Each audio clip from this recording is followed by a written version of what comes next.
Bareilly cyber crime थाना police और SIT GST ने करीब 118 करोड़ के फर्जी जीएसटी कारोबार और इनपुट टैक्स क्रेडिट फ्रॉड का खुलासा करते हुए संगठित गिरोह के 2 शातिर आरोपियों को गिरफ्तार किया है। पुलिस ने उनके कब्जे से लैपटॉप, मोबाइल फोन, फर्जी दस्तावेज, चेकबुक, एटीएम कार्ड, फर्जी आधार कार्ड, बैंक रिकॉर्ड और करोड़ों रुपए के लेन देन से जुड़े दस्तावेज बरामद किए हैं। मामले की शुरुआत 30 मई को सहायक आयुक्त राज्य कर जीएसटी की शिकायत पर थाना साइबर क्राइम में दर्ज मुकदमे से हुई थी। जांच में सामने आया कि फर्जी और अस्तित्वहीन फर्मों के जरिए करोड़ों रुपए का काल्पनिक कारोबार दिखाकर अवैध रूप से जीएसटी इनपुट टैक्स क्रेडिट का लाभ लिया जा रहा था। एसएसपी अनुराग आर्य के निर्देश पर गठित एसआईटी ने तकनीकी जांच के आधार पर 21 जुलाई को मालगोदाम रोड के पास से योगेंद्र शर्मा गाजियाबाद और टिम्पू साहिबाबाद को गिरफ्तार किया। पूछताछ में आरोपियों ने बताया कि गिरोह 2017-18 से सैकड़ों फर्जी फर्में बनाकर म्यूल खातों, फर्जी ईमेल बिल, सर्कुलर ट्रेडिंग और डिजिटल वॉलेट के जरिए करोड़ों रुपए का लेन देन करता था। जांच में अब तक करीब 1 दर्जन फर्जी फर्मों के माध्यम से 117.18 करोड़ से अधिक के फर्जी टर्नओवर का खुलासा हुआ है। एसएसपी ने कार्रवाई करने वाली पुलिस टीम को 25,000 रुपए नगद पुरस्कार देने की घोषणा की है। मामले में गिरोह के अन्य सदस्यों की तलाश जारी है। जीएसटी विभाग द्वारा थाना साइबर थाने में एक अभियोग पंजीकृत कराया गया था 30/26, जिसमें अस्तित्वहीन फर्म के आधार पर फर्जी आईटीसी करीब 2 करोड़ रुपए की फर्जी आईटीसी कुछ लाभार्थी फर्म द्वारा जो है क्लेम कर ली गई थी। इसका विवेचना साइबर थाने द्वारा करी जा रही थी, परंतु पर्यवेक्षण जो जीएसटी एसआईटी जो जनपद स्तर पे एसएसपी साहब द्वारा गठित करा गया उसके द्वारा इसका पर्यवेक्षण करा जा रहा था, जिसमें विवेचना के क्रम में जो लाभार्थी फर्में थी उनका जीएसटीआर 3B और जो अस्तित्वहीन फर्म है इसका जीएसटीआर 1 जो जिन लोगों के द्वारा भरा जा रहा था और जिन लोगों के द्वारा ये अस्तित्वहीन फर्म ऑपरेट करी जा रही थी, आज उनको गिरफ्तार करा गया है। और एक पूरा गैंग जो इस तरह के अस्तित्वहीन फर्म के आधार पर करोड़ों रुपए की फर्जी आईटीसी को क्लेम करके लाभ प्राप्त करके आपस में बांट लेता था, उसका खुलासा हुआ है। कितने लोग गिरफ्तार हुए हैं और क्या क्या बरामद की हुई है? इसमें 2 अभियुक्त अभी वर्तमान में गिरफ्तार हुए हैं। इनके पास से अपराध में प्रयुक्त जो विभिन्न इंटरनेट का जो प्रयोग करा जा रहा है और कॉल्स का जो मोबाइल का प्रयोग करा जा रहा है वो बरामद हुए हैं। 2 लैपटॉप जो अपराध में प्रयोग करे हो रहे हैं उनको बरामद करा गया है।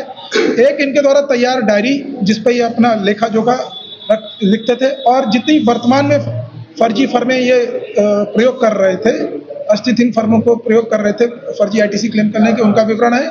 इसके अलावा बहुत सारे चेक्स जिस पे लाखों रुपए का अमाउंट जो है, साइंड अमाउंट जो है, सिग्नेचर के साथ अमाउंट लिखा हुआ है, वो है करीब 4 से 5 करोड़ रुपए का अमाउंट उसमें ऑलरेडी फिल्ड था, जिसको ये लगभग रोज निकाल लेते थे या आरटीजीएस के माध्यम से अपने विभिन्न जो है म्यूल अकाउंट्स में और सर्कुलर ट्रेडिंग के माध्यम से अपना जो है ट्रांसफर कर लेते थे, उनको बरामद करा गया। उत्तर प्रदेश के अलावा और भी राज्यों में गैंग है जो वर्तमान में अभी तक जितना जानकारी मिली है कि उत्तर जो हमारा मेन फर्म थी जिसके ऊपर हम लोग इन्वेस्टिगेट कर रहे थे वो पीसी इंटरप्राइजेस थी, जो अस्तित्वहीन फर्म जो है जीएसटी विभाग द्वारा पाई गई थी और इसके द्वारा किए गए फर्जी व्यापार के आधार पर 2 फर्में हैं जिन्होंने फर्जी आईटीसी क्लेम करा। एक का नाम है श्री लालजी मेटल अलॉय और एएस इंटरनेशनल।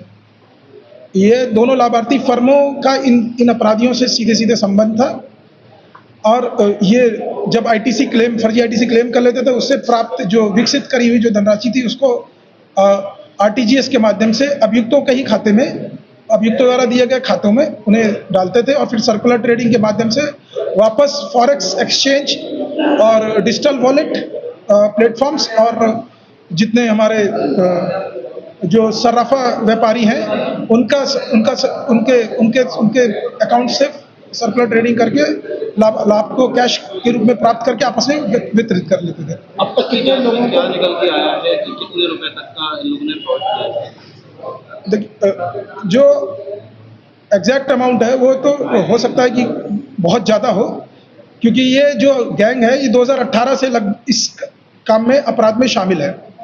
जो हमारे पास वर्तमान में जो डेटा अभी तक जितना विवेचना में आया है वो ये है कि इन्होंने जो डिजिटल वॉलेट क्रिएट करा है एयर पेपर, उस पर लगभग 118 करोड़ का अमाउंट इन्होंने आरटीजीएस के माध्यम से ट्रांसफर करके उसको आहरित करा है, कैश विड्रॉल करके अपना आपस में बांटा है। तो अगर पिछले फरवरी से लेकर जून तक का ही डेटा देखेंगे तो इन 4 महीने 5 महीने के समय में करीब 118 करोड़ रुपए ये एक माध्यम मैं बता रहा हूँ, एयरपे का माध्यम, एयरपे वॉलेट से, जिससे इन्होंने पैसा 118 करोड़ रुपए विड्रॉ करा। इसके अलावा इनका पैसा विड्रॉ करने का एक और माध्यम है, जिसको फिजिकली ये कैश के रूप में विड्रॉ करते हैं, वो फॉरेक्स एक्सचेंज है। कुछ फॉरेक्स एक्सचेंज करने वाले लोग भी इनके साथ जुड़े होने की संभावना है, जिनके अकाउंट में ये पैसे अकाउंट में ट्रांसफर करते थे और उनसे कैश बरामद कर रहे हैं। इसके संबंध में कुछ कम्युनिकेशन भी मिले हुए हैं और इनके अकाउंट ट्रांसफर से भी डेटा जो है उसको प्राप्त करके उसके संबंध में विश्लेषण कर कार्रवाई करी जाएगी। कुछ लोग अभी फरार हैं।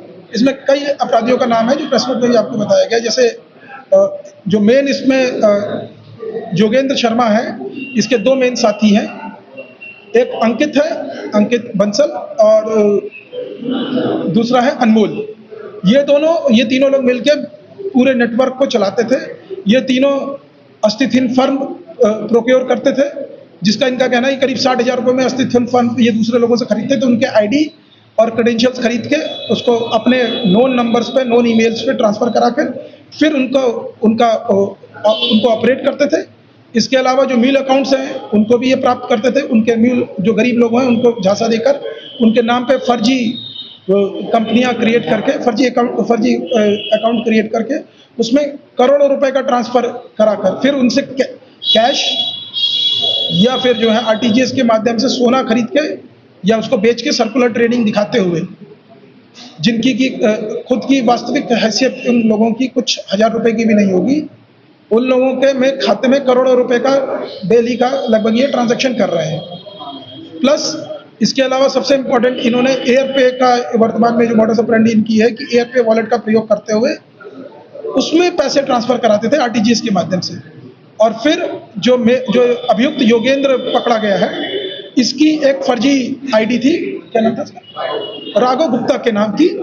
वो उसने आधार कार्ड तैयार कर रखा हुआ था और जो भी पैसा इन एयरपे वॉलेट में आता था वो अपनी फर्जी आईडी लगाकर उसको कैश के रूप में, उस आईडी के आधार पे ही सिर्फ जो है कैश के रूप में प्राप्त कर लेता था।